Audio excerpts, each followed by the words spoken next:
안녕하시죠? 저는 오늘 되게 오기가 싫었거든요. 왜냐면 지난주에 장로님께서 이번 주 강의비까지 다 주셨어요. 그냥 평클을 내도 되지 않을까, 고소까지는 안 하시지 않을까라는 기도를 용서해 주시지 않을까라는 생각을 되게 오랫동안 했고요. 지난주에 너무 좋았거든요. 제가 이번 주에 애들 청소년들 만날 일이 너무 많아가지고 강의비를 강의가 좋았다는 거 말고 저는 강의비 주신 게 그래서 아 이렇게 또 채우시는구나라고 했는데 이번 주는 마음이 힘들더라고요. 그래서 책도 주문하신 게 있고 해서 들고 왔고요. 그래도 좋은 피드백 주셔서 이번 주는 10대 그리고 모두 마음속에 10대가 있잖아요. 그 모리와 함께한 화요일이라는 소설에서 50대 여자분한테 20대 여자가 묻는 대사가 나와요. 내 젊음이 부럽지? 50대 여자가 안 부러운데 그래도 20대 여자가 짜증이 났어요. 왜 안 부럽냐고. 그래도 50대 여자분이 하는 대사예요. 네 마음속엔 10대와 20대밖에 없지. 내 마음속에는 10대와 20대와 30대와 40대, 50대가 살이 좋게 지내. 내가 네가 왜 부러워? 라는 대사인데 꼭 이거를 오후 예배 때밖에 말씀드리면 50대 이상 권사님들만 좋아하시거든요. 우리 마음속엔 다 10대가 있는데 이상하게 10대를 케어하거나 10대를 양육하고자 하면 내 마음속에 그 10대가 없어야 약간 어른 같아야 내가 조금 너무 어린 생각을 하지 말아야 된다고 생각하게 되는 이상한 습성이 있는 것 같아요. 근데 좀 슬픈 게 우리나라에는 부모는 사라지고 학부모만 발생되고 있대요. 부모와 학부모의 차이는 뭐냐면 부모는 이 아이가 어떤 조건으로 어떤 상황에서 들어오든 내 품에 품을 수 있는 것이 부모이고요. 학부모는 내가 돈을 벌어 좋은 기관에 이 아이를 보내고 이 아이를 보낸 기관을 나무라는 돈을 냈으니 나무랄 수 있는 조건을 가진 사람이 학부모거든요. 우리나라 학부모가 양산되면서 너무 많은 문제들이 생기고 있어서 10대의 마음들을 좀 전달해 드리고 지난주에 말씀드렸듯이 야매이기 때문에 그냥 지금 만난 청소년들의 실제 이야기들 실제 정말 아이들이 왜 소통이 안 된다고 이야기하는 것들을 조금 1시간 좀 넘게 1시간 정도 강의하고요. 그리고 한 45분 정도에 마치면 그 다음에 또 본인들의 소통을 좀 돌아보시는 그런 이렇게 나눔을 좀 해보실 수 있도록 준비했습니다. 이 강의는 아이가 방문을 닫기 시작했습니다. 책의 내용을 중점적으로 하고요. 지금 교육청에서 사춘기 대비 교육을 하고 있는 실제 강의 아니에요. 그래서 제가 유튜브에 조금 몇 주 있다가 갈아달라고 했는데 출판사의 비밀로 하고 온 거기 때문에 제가 교회 오는 걸 저 혼자만 좋아하고 제가 교회 강의 다니는 건 안 좋아하는 분들이 되게 많기 때문에요. 그 교육청 강의는 그대로 이제 해드릴 거고요. 근데 저는 교회 강의가 좋은 건 하나님 얘기를 마음껏 할 수 있으니까 일반에 가면은 하나님 얘기 못 해가지고 다 신호를 바꿔서 하든가 안 하던가 둘 중에 하나를 해야 되거든요. 피드백이 좋지 않게 나오면 잘리기 때문에 그래서 하나님 얘기를 너무 마음껏 할 수 있어서 일반 강의 가다 보면 너무 가고 싶어요 교회에. 그래서 연락 오면 되게 감사해서 김지영 목사님이 연락도 되게 반갑게 맞이했고요. 제가 처음 정한 제목은 아이가 방문을 닫았습니다 였어요. 근데 그 편집자가 너무 슬프대요. 자기 이제 임신 준비해야 되는데 닫았습니다 하니까 내가 아기를 아직 잉태도 안 했는데 애 낳은 아기가 방문을 닫아버릴 것 같은 불안함이 있다는 거예요. 그래서 그럼 어떻게 하고 싶은데요? 그랬더니 방문을 닫기 시작했습니다 로 하면 뭔가 조금 그래도 좀 열린 결말을 기다리고 있을 것 같은 생각이 든다고 했는데 저는 신의 한 수였다고 생각해요. 책 제목을 짓는 게 되게 어렵거든요. 제가 지금 블로그에 청소년이라는 우주를 연재하고 있어요.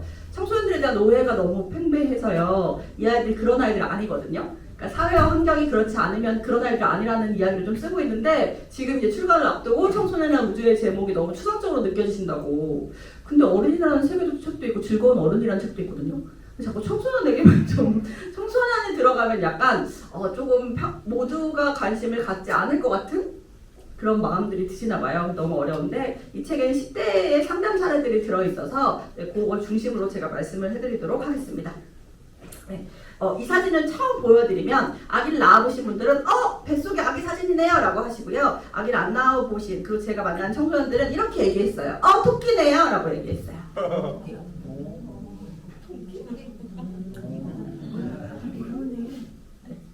여러분들이 아기 딱 초음파 사진이라고 아셨을 때는 혹은 모르셨어도 아기라고 한 거는 저 아기집 안에 작은 점 세포 하나가 아기의 시작이라는 걸 아는 분들이었어요. 근데 이거를 모르면 전체를 보게 되죠.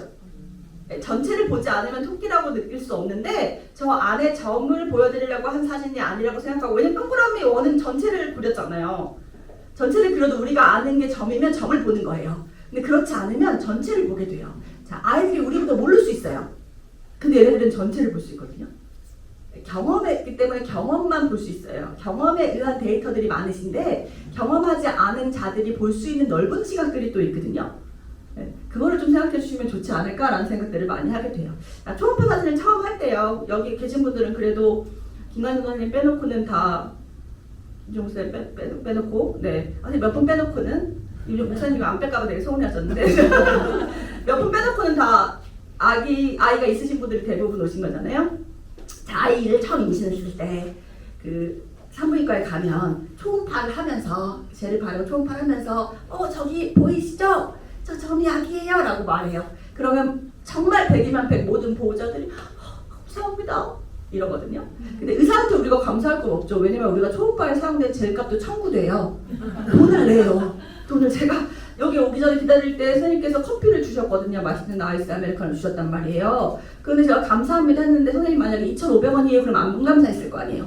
그쵸? 근데 공짜였단 말이에요. 우리는 돈을 지불한 것에 감사하지 않아요. 그게 응당한 대가라고 생각하거든요. 근데 이상하게 이 초음파를 하는 비용을 다 지불했음에도 불구하고 이 생명의 존재를 알려준 것에는 감사해요. 생명이 이런 거거든요. 생명은 그 위치만 알려줘도 고마운 존재. 이 위치에 사람만 있어라는 걸 알려줘도 고마운 존재예요. 그리고 이때 모든 부모님들이 믿지 않은 부모님들도 기도하신대요. 소원 비신대요. 어떻게 해요? 이 아이가 건강하게 자라게요. 그 제가 의사 선생님한테 물어봤어요. 도대체 건강한 건 뭐예요? 그랬더니 3가지만 하면 된대요. 잘 먹고 잘 자고 잘 싸고. 근데 되게 신기하게요. 10대의 부모님들은 저를 만나실 때 이 기도 제목이 이루어졌다고 짜증을 내세요. 애가 처먹고 잠만 잔대요. 그러면 이거 3개 중에 2개 이루어진 거잖아요. 근데 여러분 좀 잘 먹고 잘 자는 보통 잘 싸요. 그럼 3개 다 이루어진 거거든요 보통. 그러면 기도 제목이 이루어졌다고 감사하셔야죠. 그쵸? 근데 감사하지 않고 짜증을 내실까요? 애는 안 바뀌었어요. 아침 드라마처럼 안 바뀌었잖아요. 어떻게 알아요? 내 배우자에 정말 닮지 않았으면 좋겠는 부분만 닮았죠? 그러니까 얘가 걔 맞잖아요. 내 새끼 맞잖아요. 얼굴 보면 알잖아요. 네, 청소년 요즘 그 원고하면서 오늘 제가 이제 교정 보느라고 노트북을 갖고 왔는데 지하철에서 군장에 오면서 교정을 봤거든요. 보는데 한 아이의 이야기가 들어가요. 이 아이가 친부모가 있다는 걸 몰랐거든요. 근데 친아빠가 있다는 걸 알게 돼서 만났어요. 근데 이 아빠는 얘를 싫어해요. 그 아들이 있었다는 존재를 몰랐거든요. 태어난 것 자체를. 그래서 싫겠죠. 지금 삶에 방해가 될 수 있으니까. 그래서 더 이상 만나주지 않겠다고 했어요. 근데 이 아이가 그래도 좋다는 거예요. 뭐가? 닮았더래요. 닮은 게 왜 좋아? 그래서 얘가 저한테 뭐라고 했냐면 뿌리가 있는 식물 같잖아 쌤. 아이들의 말을 들으면 제가 되게 피나는 게 많은데 닮았잖아요. 우리 아이의 뿌리가 물이잖아요. 그래서 이 아이가 맞아요. 그쵸? 근데 이상하게 이 아이가 잘 먹고 잘 자고 내 곁에 있는데 왜 짜증이 나냐면 조건이 붙어버려요. 아이가 자라나며 내 새끼지만 예배는 잘 들어야지, 내 새끼지만 몇 등급 안에 들어야지, 내 새끼지만 이렇게 해야지. 그래서 제가 청소년부 강의 가면요, 청소년부 앞에 이렇게 투명 유리로 된 문이 있는 곳이 있어요. 그럼 제가 교육자님께 부탁드려요. 그 문 가려달라고. 자꾸 봐요 이렇게. 특히 중등부는 이렇게 와서 내 아들이 절대 예배를 잘 안 드릴 것 같은 거죠. 막 봐요. 애들이 뭐라 그러는지 아세요? 아휴, 밖에 나가서 꽤 CCTV 달려있는 것 같은데 등하교 알림 가고 내 위치가 계속 추적당하는데 교회에서 자꾸 엄마 그러니까 내 머리에 CCTV가 달려있는 것 같대요. 내가 로봇 같대요. 이 아이들에게요 우리가 조건이 달려요. 그러면서 이 생명이 살아있음을 고마워하는 게 아니라 그 조건에, 내가 정한 조건에 네가 부합하지 않았잖아, 그러니까 나는 고맙지 않아로 돼요. 여러분들 이 자궁의 마음만 돌아가잖아요. 그럼 우리가 되게 짜증낼 일들이 진짜 많이 줄어들거든요.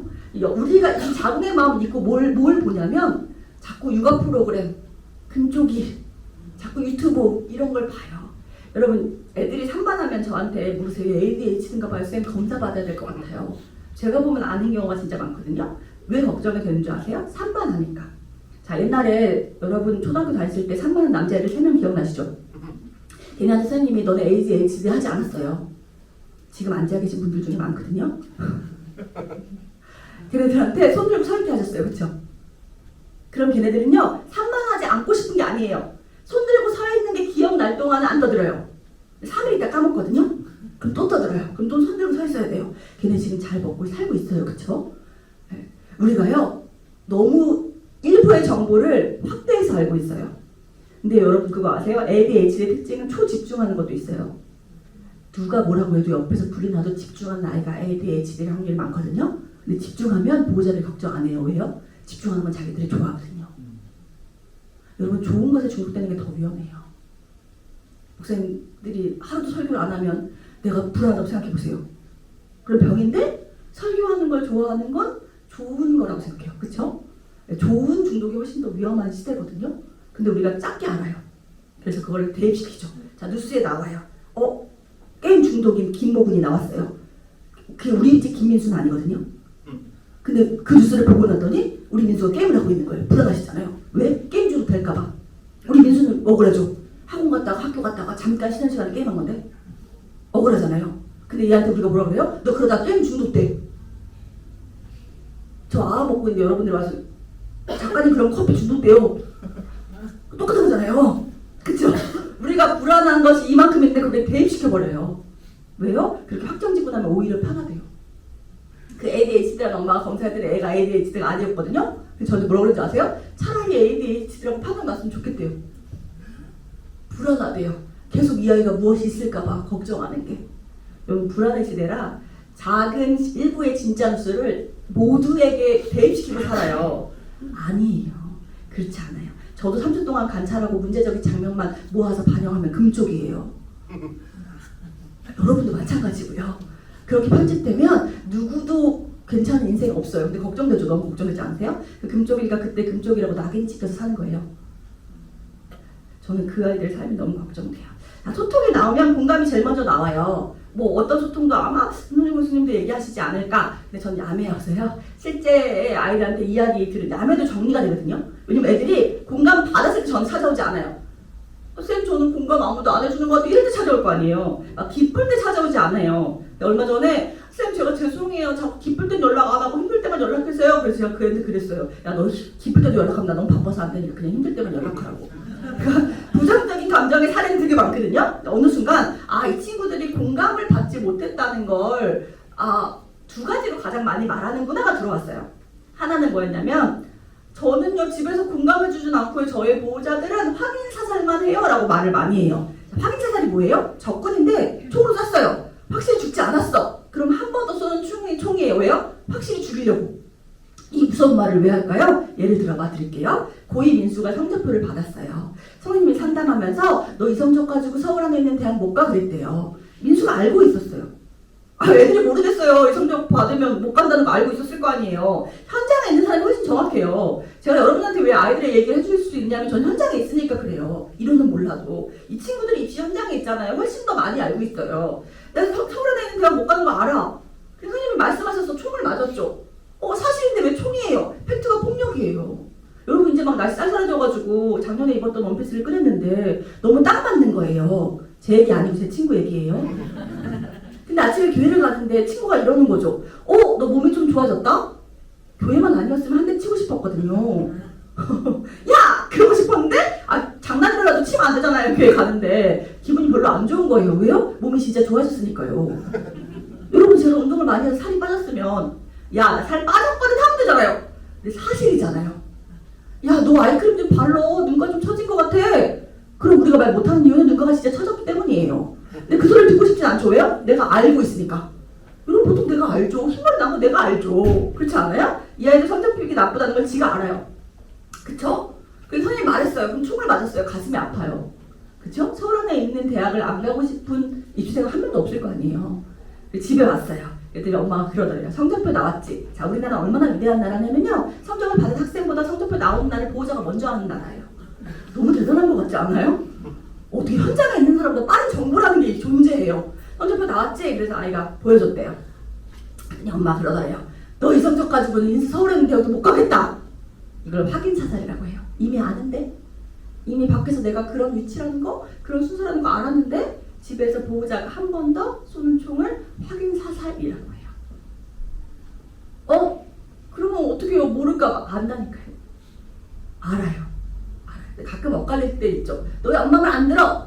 들었어. 그 들은 거야? 들려. 그럼 누가 맞아요? 얘가 맞잖아요. 들었어 물으셨잖아요. 들린다고 했잖아요. 여러분들 뭐예요? 들었는데 왜 그따위에 이거잖아요. 그럼 그렇게 말해야지. 들었는데 왜 그렇게 행동하지 않아? 그래. 너 엄마 말 안 들어. 들었어. 억울하잖아요. 들었잖아요. 그럼 우리 언어의 문제예요. 얘가 모르는 게 아니라니까요. 들었잖아요. 귀가 열려 있잖아요. 들었잖아요. 자, 그래서 우리가 자꾸 이 아이가 모를까봐 확인사살을 하긴 하는데 보통 이 아이는 알아요. 둘 중에 하나예요. 이미 알거나 말해줘도 모르거나. 둘 다 말할 필요 없죠.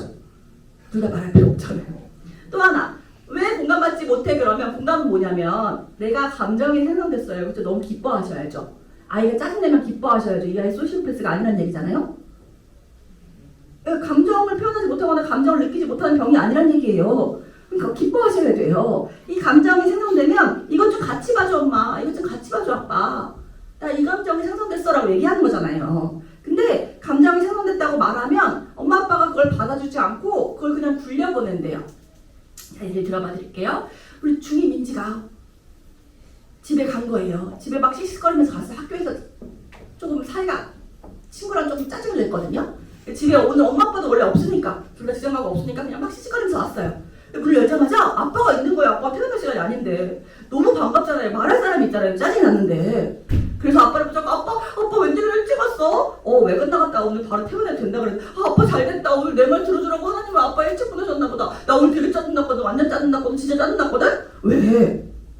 아니 있잖아. 아니 수정 있잖아. 걔 나랑 교회도 같이 다니고 나 어렸을 때부터 엄마랑 수정이 너 친한 거 알지? 알지. 근데 왜? 수정이가 있잖아. 맨날 나는 짜증을 내는 거야. 근데 걔가 생리를 늦게 시작해서 그냥 생리해서 짜증나나 보다 했거든? 근데 오늘 나 생리하는데 지가 왜 짜증을 내는 거야? 나 참을 수가 없어서 같이 짜증냈잖아. 완전 짜증나. 그랬더니 아빠 그랬대요. 근데 너 엄마 오자마자 손 씻고 학원 가래. 자, 짜증났다는 감정을 던졌죠. 얼마 전에 교육장 보호자 강의에서 이게 막 했거든요. 이제 나가는 보호자 피드백이 뭐였는지 아세요? 작가님 하기 너무 좋았는데 우리 딸 말투 생각나서 짜증났어요. 그러더라고요. 너무 비슷했나봐요. 짜증났다는 감정을 던졌죠. 토스했잖아요. 같이 보아달라고. 근데 이 짜증났다는 감정을 보지 않고 아버지가 전달했죠. 그럼 이 짜증났다는 감정은 어디 갔어? 물어보면 애들이 뭐라 그러냐면 쌀통 옆으로 굴러갔대요. 안 봐줬으니까 멈춰주지 않았으니까 쌀통 옆으로 굴러갔대요. 그럼 전 뭐라 그러냐면 보호자 편을 들어드려야죠. 좋은 상담은 양쪽의 사람을 가운데 모아주는 거죠. 저와 친한 사람을 만드는 게 아니니까. 야, 아빠가 너무 바빠서 그랬나 보다. 쌤도 집에 있을 때가 제일 힘들어. 뭐가 그렇게 할 일이 많은지 쌤이 전화 못 받잖아? 그럼 집에 있을 때요. 너무 힘들어서 그랬을 거야. 뭐 할 일도 많으시고 생각도 많으시고. 그러니까 다음에 아빠가 좀 한가할 때 토스해봐. 그럼 애들이 뭐라 그러는지 아세요? 쌤, 저 그렇게 쪼잔한 사람 아니에요. 쌀통 옆에 이미 35개라서 얘기하는 거예요. 라고 얘기해요. 그 말에 미안해질 때가 진짜 많거든요. 이 두 가지만 해주시면 돼요. 확인사살은 좀 참아주시고 쌀통으로 굴려보내지 말고 같이 도와주시는 거. 짜증났겠다요. 엄마도 가끔 그럴 때 너무 짜증나더라 라고 할 수 있는 거잖아요. 그쵸? 거기다 대고 너 성경 안 읽어? 저 이런 거 제가 봤거든요. 몇 장 몇 절에 이렇게 써있는데 너 그렇게 다투지 말라고 했잖아. 이런 가르침은 좀 넣어주시고 그 감정을 보아주는 것, 내 편이 그 감정을 보아주는 것까지를 해주시는 게 공감인 것 같아요. 그래서 제가 이 얘기를 해드리니까 어떤 어머니가 그러셨어요. 왜 요즘 애들은 공감까지 해줘야 되냐고. 뭐 환경이 어려운 것도 아니고 먹을 게 없는 것도 아니고 뭐 힘들어서 사람이 좀 짠해야 공감도 해주고 싶고 마음도 받아주고 싶지. 그런 게 없는데 그러냐고 제가 말씀드렸어요. 요즘 애들이 왜 불쌍하고 짠한지. 자, 여러분 옛날에 학교에서 책값을 받아오라고 그러면 책값을 땡기셨거든요? 저만 그랬어요? 저번 주부터 같이 안 가실 거예요. 바로 다음날 했어요. 월요일 날쯤 하면은, 일요일 날 있다가 월요일 날 하면은 바로 좀 받아주시거든요? 일주일 동안 저를 잊으시고 다시 관계가 없어졌어요. 자, 저는요, 학교에서 책값이 12,000원인데 보호자에게 받아와 그러면 15,000원을 받았어요. 3,000원 갖고는 떡볶이를 사 먹으려고요. 네, 근데 요즘은요, 요즘 애들은 못해요. 왜요? 망할 스쿨뱅킹이 있어요. 학교에서 정확하게 돈을 빼가요. 10대인데요 여러분, 보호자의 돈을 못 띵겨요. 너무 안타깝지 않으세요? 여러분 그거 도둑질 아니에요. 그 시기에는 엄마 아빠가 모르는 뭔가의 틈이 있어야 내가 살아있음을 느끼는 거거든요. 그런 딴짓을 할 틈이 없어요. 자, 컵밥 아세요? 학원에서 학원 이동할 때 애들이 편의점 삼각김밥 아니면 컵밥을 먹어요. 컵에 밥 넣어서. 저는 이게 너무 슬펐거든요. 식구가 밥을 같이 먹는다는 뜻의 한문인데 식구가 밥을 같이 먹지 않아서 생기는 문제들 너무 많아요. 서로 이야기를 하지 않으니 말하지 않으면 몰라요, 사람은. 말하지 않아서 어느 순간 나온 말이 싸움이 되고 그게 벽이 되는 걸 너무 많이 봤거든요. 근데 제가 컵밥이라는 문화가 딱 생겼을 때 너무 슬퍼서 강남 쪽에 어떤 학부모에서 강의를 할 때 이 얘기를 되게 많이 했어요. 제가 그때 너무 현재 가슴이 아픈 얘기를 많이 하게 되잖아요. 많이 했더니 그 다음 달인가 다다음 달인가 학부모회 회장님이 연락이 오신 거예요. 잠깐 너무 가슴 아파 하셔가지고 본인들이 이제 모여서 유기농 컵밥을 만든대요. 전 진짜 여러분 애들은요 안 듣지만 듣거든요. 안 듣는 것 같아도 여러분들은 듣지만 안 들으시는 거예요. 저는 요점이 없잖아요. 그래서 저 되게 낙심했던 기억이 있어요. 자 여러분 노래방 코인 노래방 왜 생긴 줄 아세요? 노래방 갈 시간이 1시간이 없어 생겼어요. 자, 옛날에 기억나세요? 1시간 넣어주면 20분 더 넣어주면 좋은 사장님, 40분 더 넣어주면 아빠 하고 싶은 사장님 그랬잖아요. 거기 죽치고 있어서 저만 그랬어요? 막 계속 예배만 들으셨어요? 아 진짜 왜 그러세요? 자 그랬잖아요. 지금 홈코너란 말이 나왔죠. 혼자 코인 노래방 가서 애들이 2곡만 부르고 와요. 왜? 학원에서 학원 사이에 2곡 시간밖에 안 난대요. 시간이 없대요. 유튜브 왜 하냐고 제가 하나이한테 물었어요. 이 친구가 뭐라고 대답했는지 아세요? 숨 쉬려고요. 잠수하고 있는 것 같아요. 계속 지시되는 것들만 하기도 너무 바쁜 거예요. 그래서 잠수되고 있는 것 같은데 잠깐 시간이 났는데 근데 놀 친구가 없어. 그 친구도 학원 가 있으니까. 그래서 숨 쉬는 것 같아요. 자, 옛날에 학원은 어떻게 땡땡이 쳤냐면요. 집에 전화 코드를 뽑아놓으면 돼요. 그럼 뭐냐면 아무나 전화해봐요. 연락이 안 돼요 우리 엄마랑. 그럼 저는 마음 편하게 땡땡이를 칠 수 있었어요. 그쵸? 지금은요? 등교 알림, 하루 알림 가요. 엄마가 집에 하루 알림이 오고 얘가 20분 만에 집에 왔는데 오늘은 30분이 걸려도 안 와. 불안해지기 시작하시죠? 무슨 일 있나?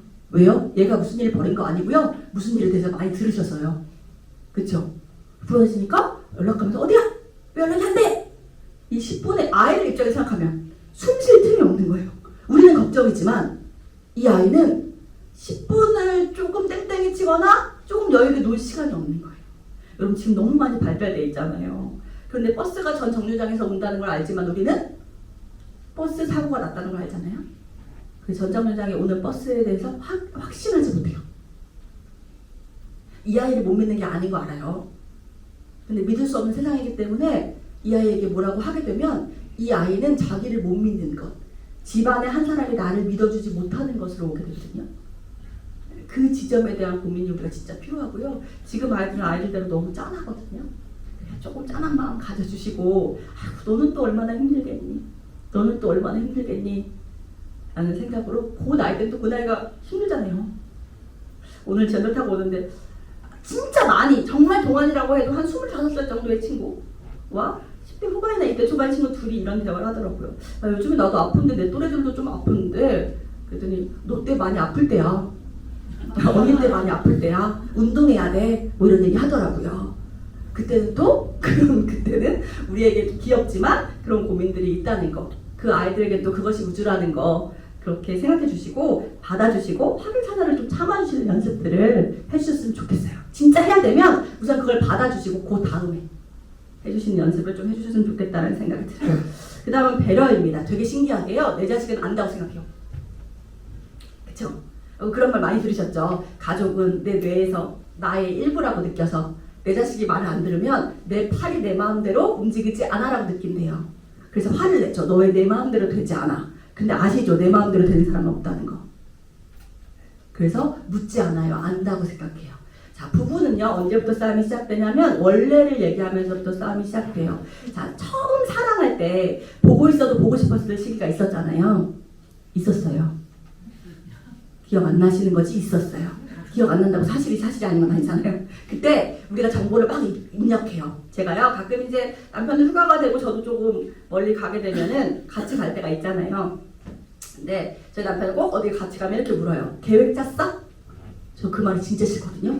제가 20대 초반에 진짜 계획 짜는 거 정말 좋아했어요. 그때는 계획을 안 짜면 여행 갈 수가 없었잖아요. 뭐 정보가 없었잖아요. 근데 지금 계획 안 짜도 뭐 숙소에 먹을 여러분 그거 아세요? 맛집에 옆집이란 프로가 있어요. 맛집에 옆집도 맛있어요.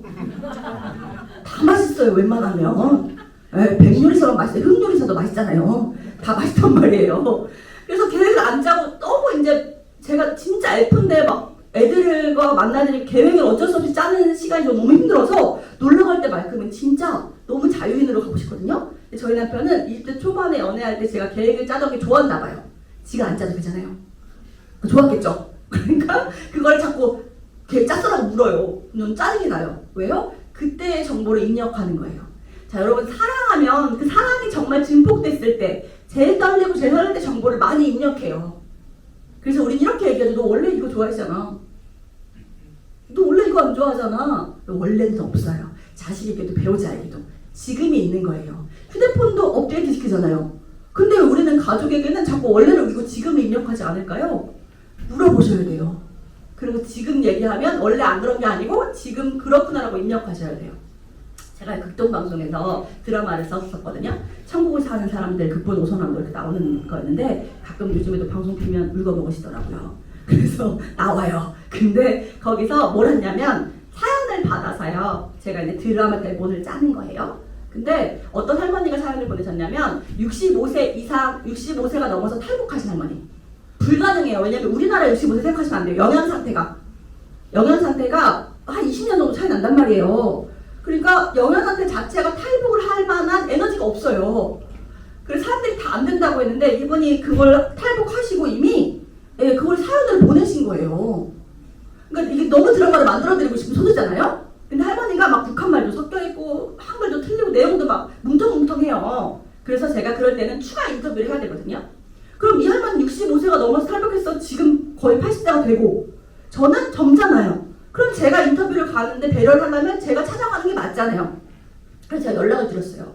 할머니 사연이 당첨되었는데 드라마를 만들고 싶은데 제가 추가적으로 여쭤볼 게 좀 있어요. 제가 찾아뵙겠습니다. 그랬더니 할머니가 본인이 방송국으로 오시겠대요. 그래서 아니요 하면 제가 갈게요. 거기에 다리가 불편하다는 내용도 있어요.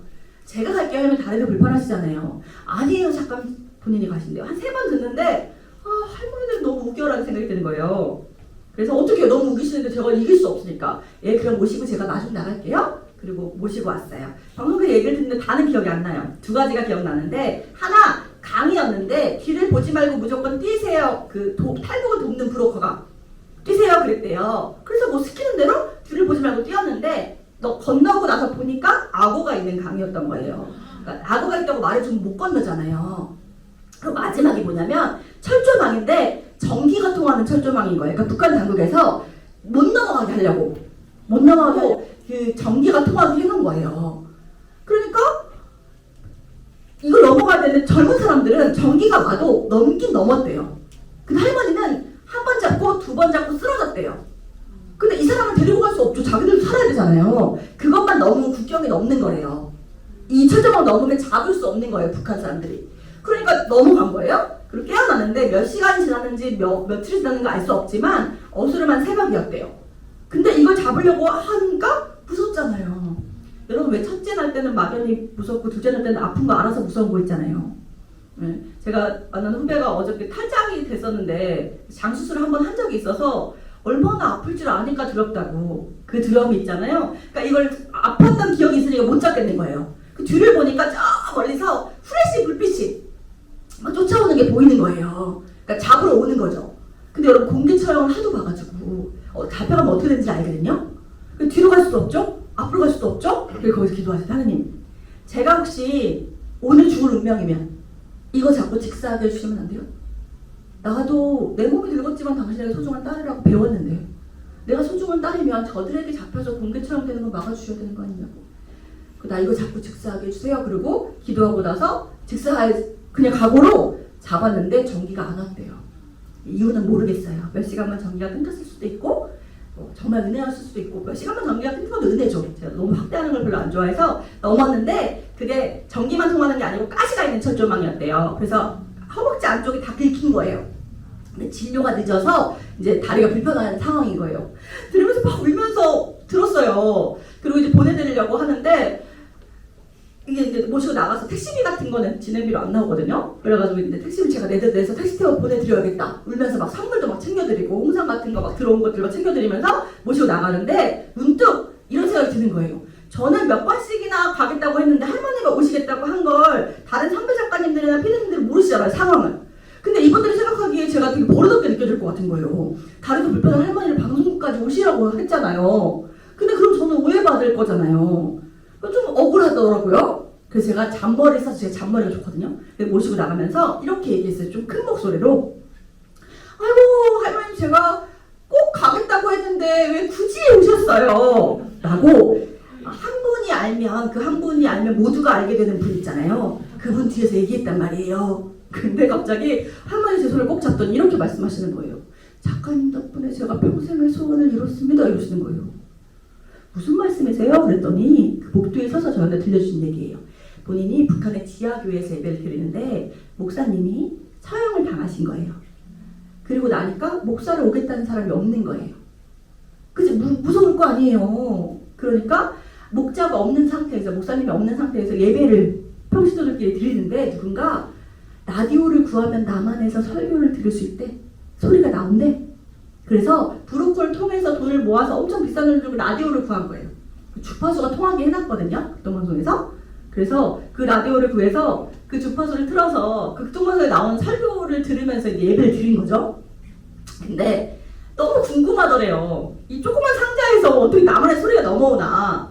그래서 매일 하셨던 두 가지 기도가 있답니다. 첫 번째가 하나님 저 탈북하게 해주세요.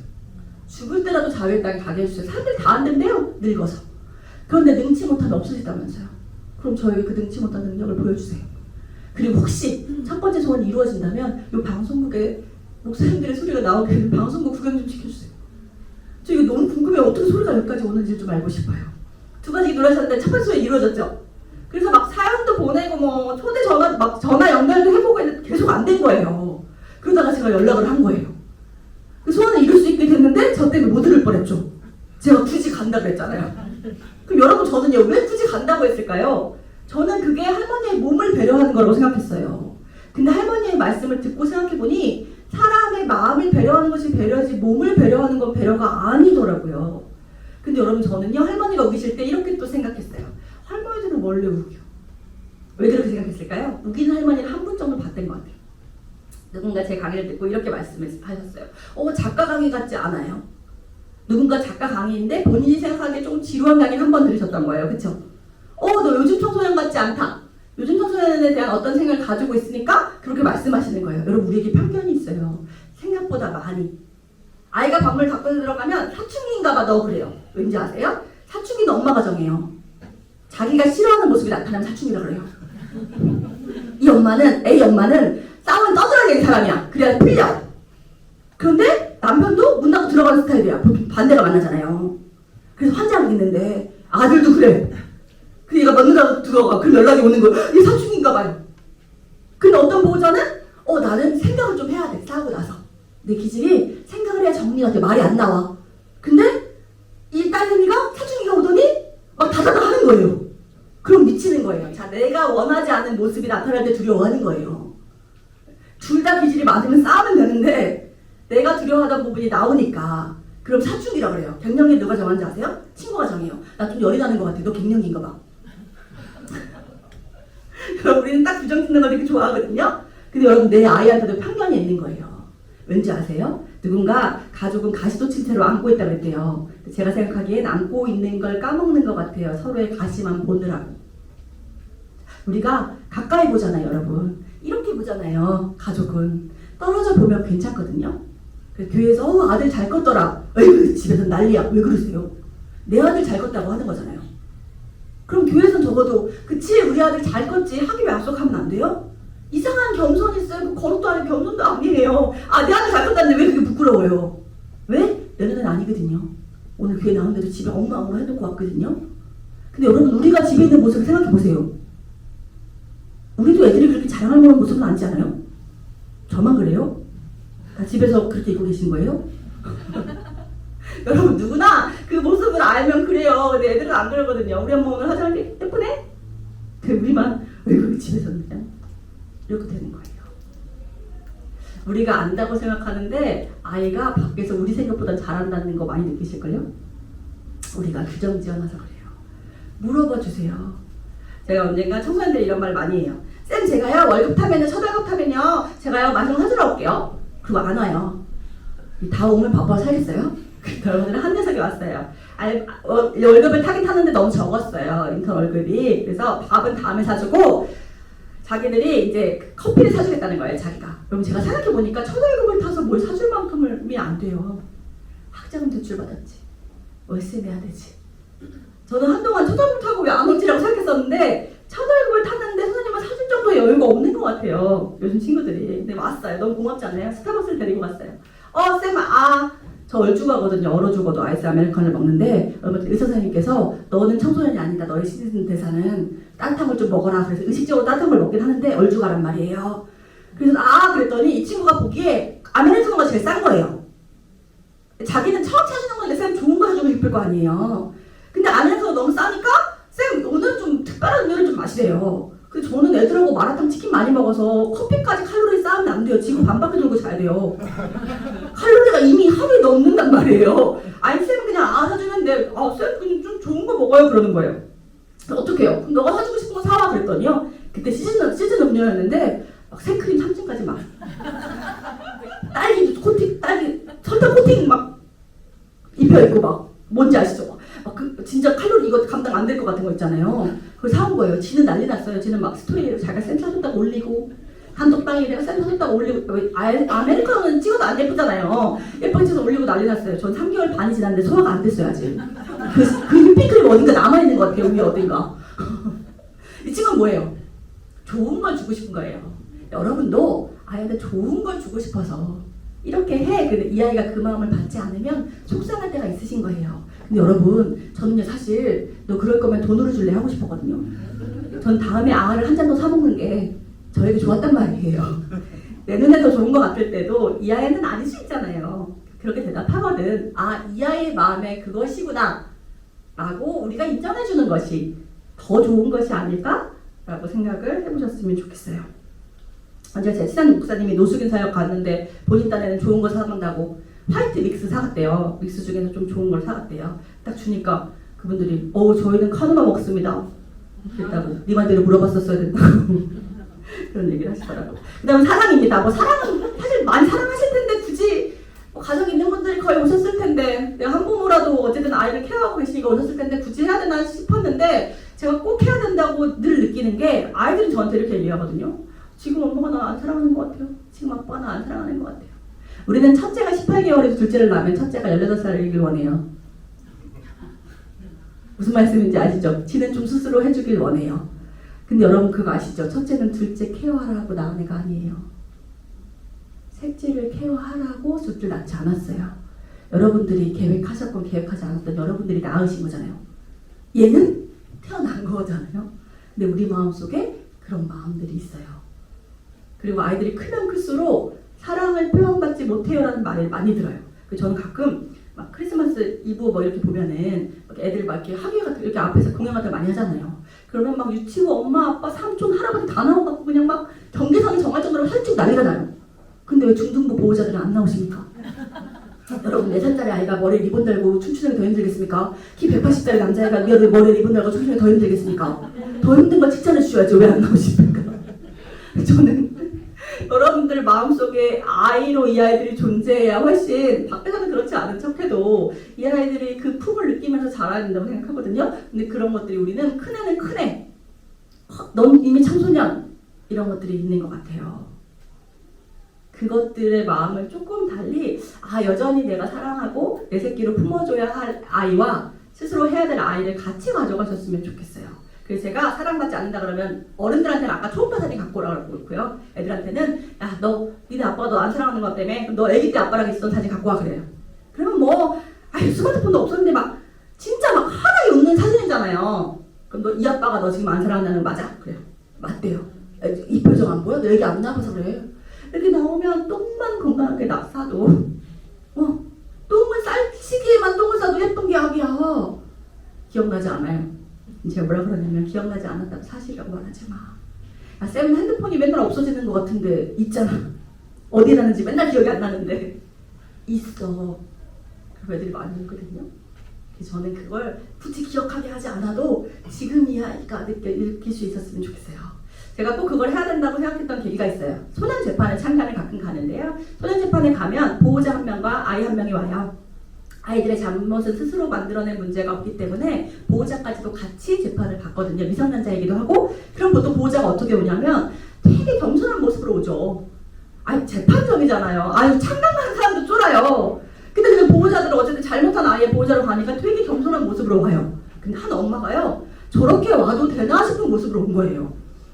우선 뭐 되게 화려한 원피스에 한 10cm 정도 되는 하이힐을 신고 속눈썹 10cm 풀 메이크업하고 머리도 미용실 갔다 온 것처럼 왔어요. 물론 그런 모습의 편견을 가지고 있진 않거든요. 제 친구는 집 앞에 슈퍼 갈 때 속눈썹 붙이고 간단 말이에요. 아 그럴 수 있잖아요. 근데 이분에게 느껴지는 향기라고 할까요? 약간 냉기가 느껴졌어요. 저러면 안 되는데 왜냐면 이 재판의 태도도 정상 참작이 돼요. 근데 이 엄마가 그 느낌이 맞았어요. 보통 판사님이 이렇게 물으세요. 아들이 왜 여기 왔다고 생각해요? 그럼 막 저희는 막 제 불찰입니다. 잘 지도하겠습니다. 뭐 손잡으십시오. 이렇게 하잖아요. 근데 이 엄마가요. 제가 그걸 어떻게 합니까? 아침 드라마 톤으로 얘기하는 거예요. 자, 아침 드라마 작가들은 교육을 받거든요. 주부들이 설거지하면서 소리만 들어도 다음 애가 궁금하도록. 그래서 김치 싸대기가 소리가 나는 거예요. 네. 아 실제로 조출된다고 그렇게 소리가 나겠습니까? 저녁 드라마는 시어머니 전화 오면 네 어머니하고 봤는데 아침 드라마는 이렇게 받아요. 시어머니 전화 오셨네? 이렇게 받거든요. 그래서 약간 라디오 드라마와 그 영상 드라마의 중간쯤을 가야 되거든요. 그 아침 드라마 톤으로 제가 그걸 어떻게 합니까? 이러는 거예요. 하나님 왜 그걸 몰라요? 판사님은 아들 일을 다 하세요? 그러니까 우리 뒤에서 쫄았어요. 저 태도도 정상 참여된다고 했잖아요. 판사님 몇 번 물으시더니 판사님도 좀 짜증이 나시기도 하고 답이 없다고 생각하셨는지 아이한테 질문을 옮겼어요. 야, 안 되겠다. 김민수, 너 엄마 옆에서 무릎 꿇어. 그래서 무릎을 꿇었거든요. 그 판사님 시키시는 거 항상 똑같아요. 사랑한다고 10번 말해. 그러면 해요. 아니, 사랑 안 해도 거기서 시키는데 안 하겠냐고요. 근데 얘가 못하겠어요. 그래. 너 이거 하면 쉼터에 가서 너가 배우고 싶은 공부 배우면서 친구들과 생활할 수 있어. 근데 이거 안 하면 소년원에 가야 돼. 네, 저는 소년원에 가야 돼요. 무슨 말이야? 어른들이 저 소년원에 가야 되라고 하시던데요. 야, 그 어른들이 너에게 그렇게 말하면 안 되지만 그런 말을 들었다고 네가 네 자신을 그렇게 생각하면 안 되지. 너 그럴 애 아니야. 이 친구가 경범이 반복된 스타일 그거거든요. 아주 작은 범죄가 반복돼도 가중처벌이 돼요. 그러니까 이 아이가 소년원 가고 싶어? 아니요. 그럼 사랑도 10번 해? 한 번도 안 해봤어요. 야, 한 번 안 하고 100번 해봤고 미안한데 내가 지금 너의 인격을 모독하지 않는 이상 여기서 주문하는 걸 하게 돼 있어. 해라. 다음 재판까지 시간이 별로 없다. 소년 재판은 하루에 다 진행돼요. 몇 건. 그래서 올해 이 아이를 위해서 하는 시간 자체가 부족해서 좋은 마음의 판사님들도 저기 어려워하시거든요. 다음 재판까지 시간이 별로 없어. 너 이거 하면 하고 쉼터로 가자. 그랬어요. 그러니까 얘가 소년원 가고 싶지 않았을 거 아니에요. 그러니까 침묵이 흘렀는데 이거 뭐라고 해? 초침 소리도 들리는 침묵이었어. 근데 우리 누구 하나 반응할 수가 없어요. 뭘 울어요? 무슨 자격도 없어요. 가만히 숨을 죽이고 있었거든요. 시간이 막 가는 거예요. 하나님이 하라고 그랬어요. 얘가 뭐 무서웠는지 어쨌는지 모르겠어요. 해버렸어요. 사랑합니다. 사랑합니다. 사랑합니다. 사랑합니다. 사랑합니다를 했는데 이 얼음 공주 같던 엄마가 이상해졌어요. 갑자기 흐느끼며 우는 거예요. 그러면서 하는 말, 잘못했어. 나 네가 이렇게 될 줄 몰랐어. 그러니까 이 아이가 엄마 잘못 아니고 내 잘못 때문에 온 거잖아요. 근데 그렇게 말씀해 주신 건 고맙습니다. 그러더니 6번째부터는 저희가 느끼기에는 이제야 감정이 들어가는 듯한 사랑합니다. 사랑합니다. 사랑합니다.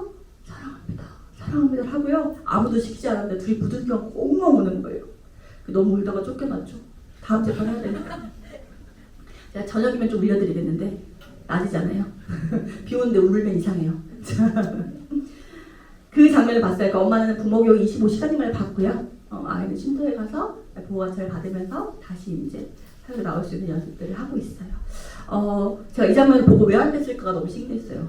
집에서 같이 나왔는데 사랑한다는 외아들까? 제가 나라에 사는 강의들은 소통이니까 아이가 같이 오거든요. 한부모 가정이 많으니까 부모 중에 한 명, 아이 중에 한 명이 와요. 그래서 요거 똑같은 거 하고요. 똑같은 거 하고 뭘 하냐면 마지막 워크샵으로 자 옆에 있는 사람의 엄마한테 뭐 서운했던 것도 말해보고, 그리고 제가 마지막에 뭐 하냐면 자 옆에 있는 보호자에게 옆에 있는 자녀에게 사랑한다고 5번 말하고 마칠게요를 해요. 요즘 제가 그 장면을 보고 나니까 사랑한다는 말 못하는 친구가 있었겠구나. 전화해 될 때까지 그럼 저 사랑한다는 말이 저 친구에게 너무 좋은 힘이 될 수 있겠구나 싶어서 하거든요. 근데 되게 신기하게 꼭 한 기집애가 안 해요. 앞에서 보면 다 보이거든요. 그래서 제가 자, 설문하고 계세요. 나랑 강의는 진짜 무서워요. 강의 안 끝났는데 설문지 나눠줘요. 나 잘했는지. 그래서 설문하고 계세요. 그리고 제가 가요 걔한테. 야 너 사랑한다고 왜 안 말해? 나 앞에서 다 봤어. 근데 짜증나잖아요. 쪽팔리기도 하고. 그래서 아씨 막 이래요. 그러면 야 끝나고 이렇게 끝나면 내 강사 아니니까 근데 이것까지 해야 돼. 왜요? 막 이래요. 야 내가 강의 안에 사랑한다 5번 말하는 것까지 썼는데 이거 안 하면 내가 강의비를 못 받아. 뻥이에요. 근데 애들은 진짜 웃기게요. 아무리 논 애들 순진해요. 어린애 같았으면 뻥이죠 이럴 텐데 난감한 거예요. 이거 못하면 이 여자가 강의를 못 받는다고 하고 열심히 한 것 같긴 한데 난 하기가 싫어. 막 이렇게 막 그래요. 그러면 3번만 해. 내가 너 했다고 해줄게. 그랬거든요. 그럼 얘가 어쩔 수 없이 전 이때 진짜 내리사랑 웃기지 마세요. 애들이 훨씬 우리를 순수하게 사랑해요. 보호자가 먼저 본 적이 한 번도 없어요. 제가 이거 100번 넘겠는데 애가 먼저 봐요. 그럼 어쩔 수 없이 옆에 보호자가 보잖아요. 그럼 그 다음에 사랑하면서 못해요. 우느라고. 울면서 말하는 거 진짜 더 웃겨요.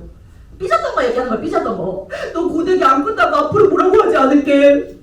너 이불 정리 안 하는 거 하는 거 미안해. 여러분 우리가 아이한테 화나는 거 진짜 별거 아닌 거 아세요?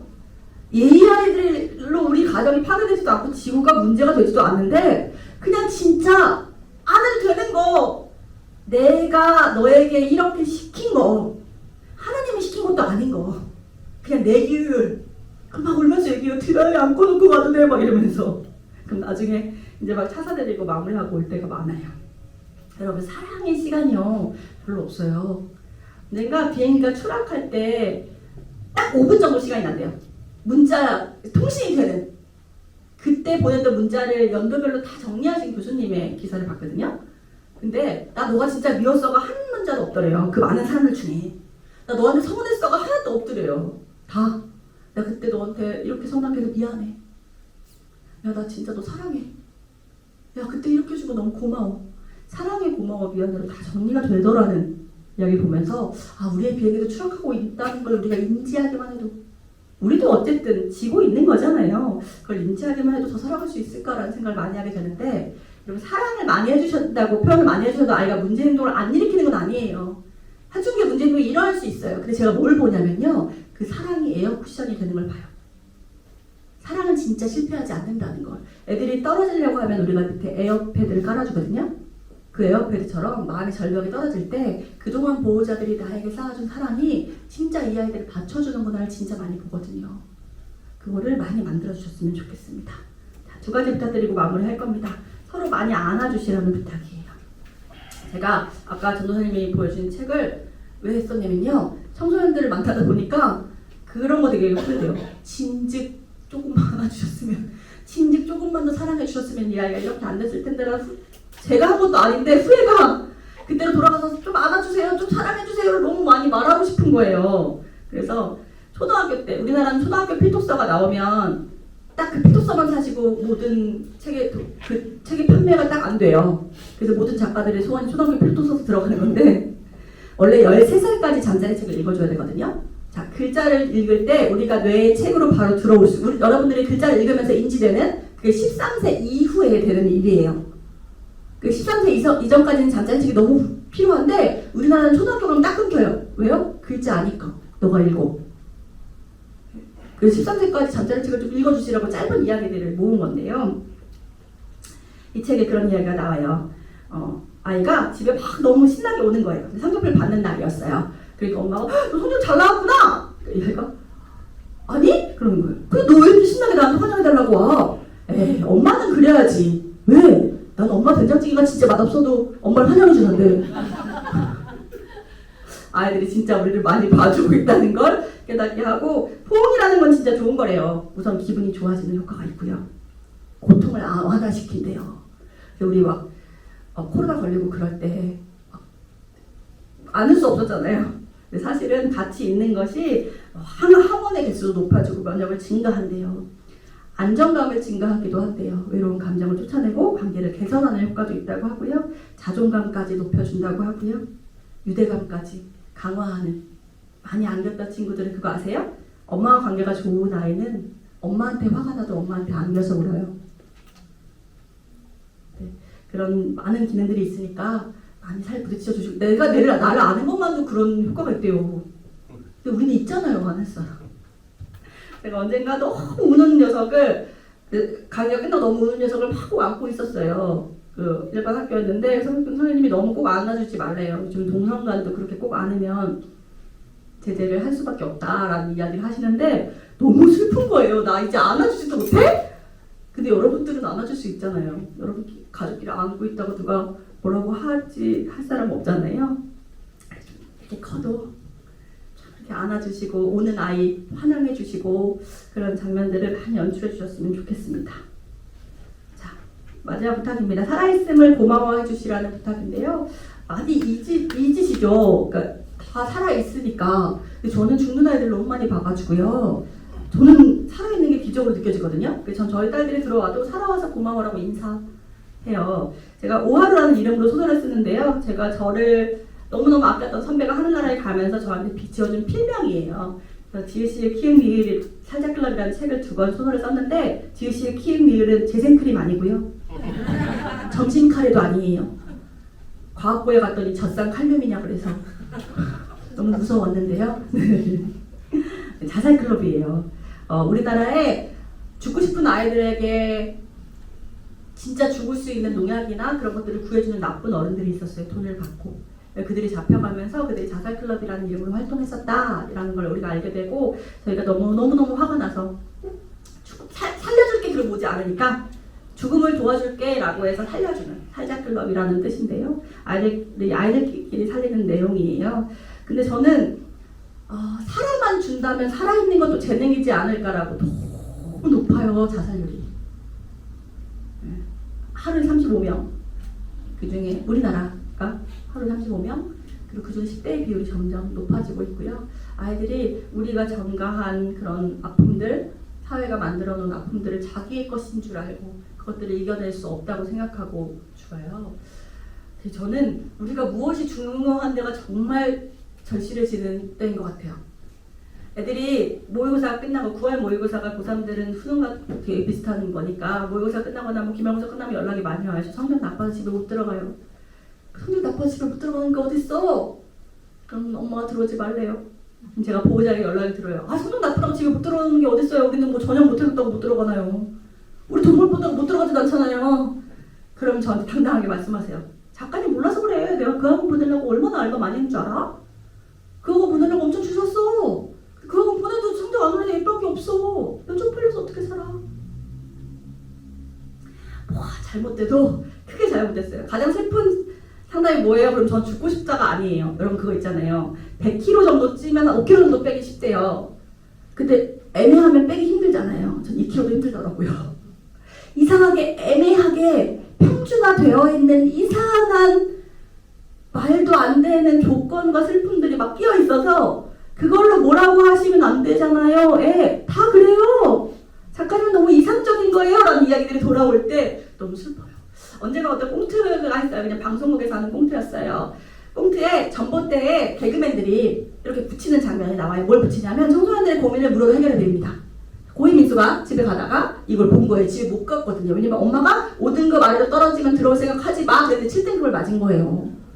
못 가고 있는데 이걸 보고 그 고민 상담소를 찾아갔어요. 진짜 고민 해결해줘요? 그래서 이 고민을 말했어요. 그럼 우리가 시키는 대로 해. 그럼 고민 해결될 거야? 자, 지금부터 엄마가 카톡이 올 거야. 그럼 읽고 씹어. 읽고 답하지 말라 그래요. 아이가 다를까 엄마는 성적표가 오늘 나왔다는 다른 엄마의 이야기를 듣고 너 성적표 나왔다며. 언제 들어와? 빨리 기어들어와. 라고 카톡을 쳤어요. 근데 이 아이가 읽고 답을 안 한 거죠. 또 진짜 성적 잘못 받아가고 또 읽고 답도 안 하고 또 돌아다니고 있구나 라고 생각했어요. 그리고 좀 있다가 다시 한번 어디냐니까 라고 문자를 쳤는데 이제는 읽지도 않아요. 거기서 안 읽집하라고 그랬거든요. 읽지 말고 아예 그냥 읽지 말라고 그랬거든요. 그러니까 답도 안 와요. 그러니까 읽지도 않으니까 걱정이 좀 되죠. 우리가 걱정이 좀 되면 문자가 순해져요. 뭐고 있지? 어디 들린 거 아니지? 근데 계속 답이 없는 거예요. 그럼 조금씩 불안해지죠. 우리 얼마나 많이 봤어요. 위험한 뉴스들을. 너무 불안하잖아요? 그래서 전화를 해봤더니 전화가 꺼져 있는 거예요. 점점 불안은 틈타고 별일이 알겠어? 하고 뉴스를 틀었는데 그날따라 성적을 비관해서 누군가 투시를 시도했다는 이야기가 나오는 거예요.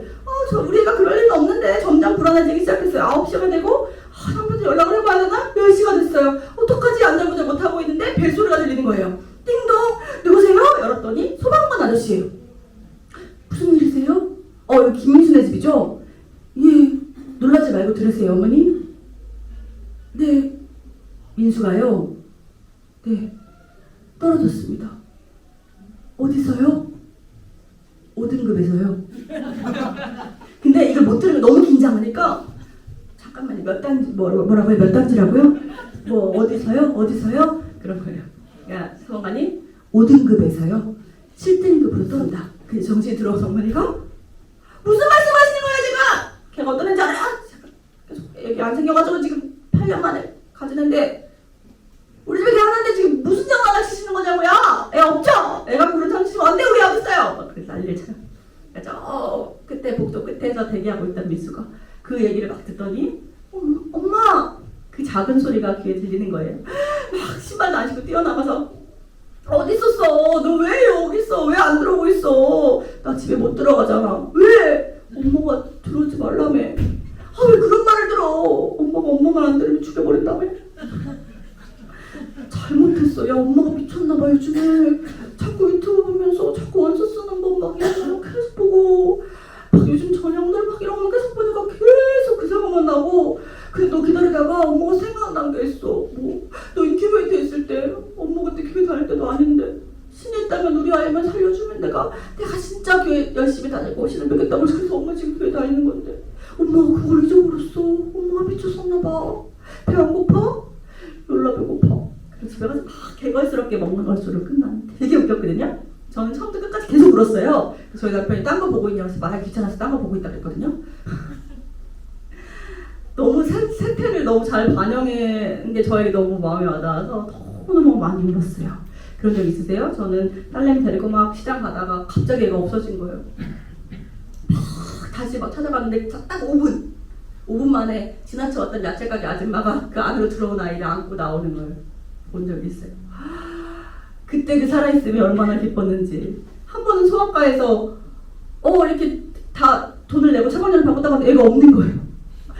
소아과를 다 부실듯이 뒤졌는데 알고 보니까 우산통에 애가 들어가 파란색 그 우산통에 들어가 있는 걸 발견했을 때 애한테 너 왜 거기 있어? 안 한 것 같아요. 여기 있었구나 라고 했던 것 같거든요. 근데 우리는 애가 크면 클수록 너의 거기 있었어. 지금 있는데 너의 그거 있어. 만 중요해지고 지금 이 아이가 있는 게 안 중요해진 것 같은 보호자들 진짜 많이 만나요. 이런 아이가 살아있어요. 요만한 점이었던 아이가 신체를 형성하고요. 그리고 걸어와서 가끔 중학교 때 또 애가 사라질 때 너무 많이 먹기도 하고 너무 많이 먹기만 하는 것 같기도 하지만 생각하거든요. 애가 생각해요. 나 이렇게 살아도 될까? 나 이렇게 살면 진짜 엄마 말대로 아빠 말대로 못 먹고 사는 거 아닐까? 라고 우리들의 폭력을 사랑이라고 이름 지으며 이 아이들은 그 사랑을 안고 이 사랑에 보답해야 되는데 라고 생각하거든요. 근데 우리 안에 보상심리가 있어요. 이만큼 투자했으니 이만큼은 뽑아줘야지. 자, 물병을 만들 때 500원을 드렸으면 우리는 이걸 800원 받아야 되죠. 그게 보상심리거든요. 애들한테 투자가 되고 돈이 들어가는데 그 돈을 뽑아내고 싶은 심리는 사랑은 아니에요. 자동적으로 생성이 되죠. 왜냐면 내가 힘들게 벌었으니까요. 근데 여러분 그 마음이 떠오를 때마다 계속 이거 아니지를 같이 떠올릴 수 있는 훈련을 하셔야지 그 마음이 아예 안 떠오르게 성화되는 거는 천국 가기 전에 안 될 수도 있었거든요. 근데 우리가 계속 아니지 조건 없이 받은 것들을 생각하시면 내가 그 사랑을 흘리는 거지. 하물며 내 새끼인데 라는 것들이 여러분들한테 계속 동시에 떠오르셨으면 좋겠다라는 생각이 듭니다. 제가 아이들 만나면 항상 하는 인사입니다. 살아줘 고마워 라는 강의를 요즘에 하고 다니는데 제목을 보고 울었다는 DM을 진짜 많이 받거든요. 지금은 살아있는 것이 살아주는 것이 진짜 가장 좋은 재능이고 가장 좋은 진로이고 가장 좋은 비전이 아닌가 라고 생각이 들고요. 여러분들도 너무 힘드실 텐데 살아주어서 고맙습니다. 인사하고 마치도록 하겠습니다. 감사합니다.